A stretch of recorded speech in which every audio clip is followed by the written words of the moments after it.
In this video, I'd like to share a few tips for mixing taiko drums. Before we actually start mixing, I recommend listening to a few reference tracks which will help us set a goal for what we want our taiko drums to sound like. The track that I reference a lot is called Lion, and it's from an album called Heartbeat by the group Kodo. The drums on this track sound very lively and natural, but also very clean and polished.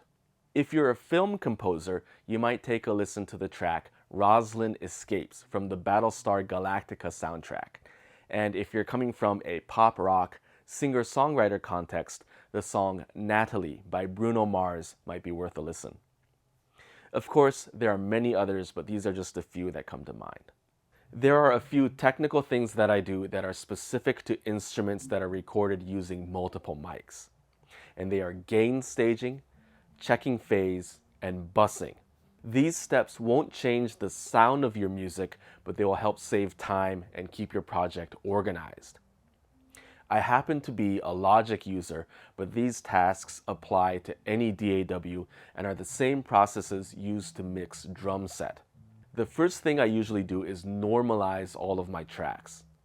Since our tracks were recorded at different levels, we want to re-level them so that they're playing back at the same volume before we really get into the mix process. Of course, we're going to be changing the balance later on, but this helps establish a starting point. In Logic, we select our regions and under Functions, select Normalize Region Gain, choose Affect Individual Regions, and set the target level to the level that you want. The second tip is to check our phase. In this example, I recorded the large taiko with a pair of overheads, a close mic, and a sub mic. I'm going to start by soloing my two overheads and inverting the phase on one of them. I'm going to listen back and forth until I hear the option with more body and attack.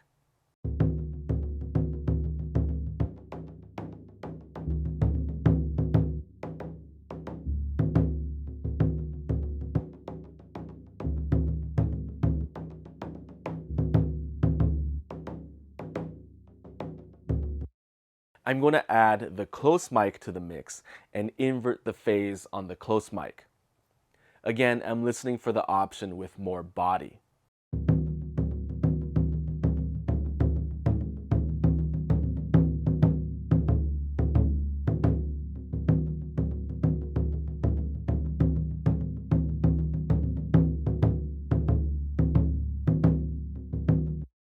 When I add the sub mic, I'm going to mute the overhead, so I'm only listening to the close mic and sub mic. I'll repeat the process and choose the one with more body.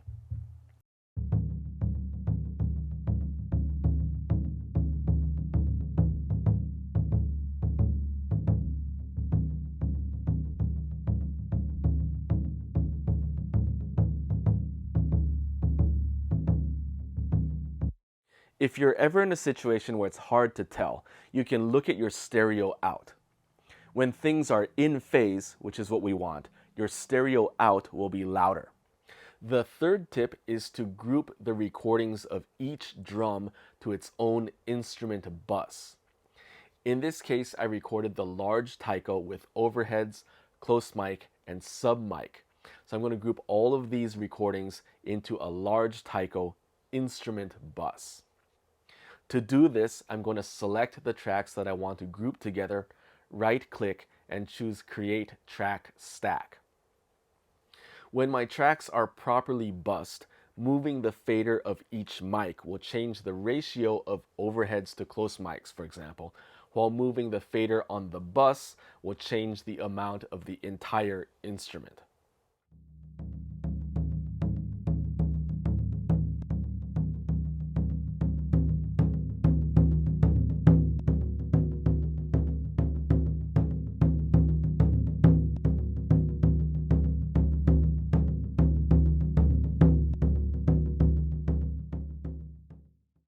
So far, we've talked about things that most engineers would agree are good practice.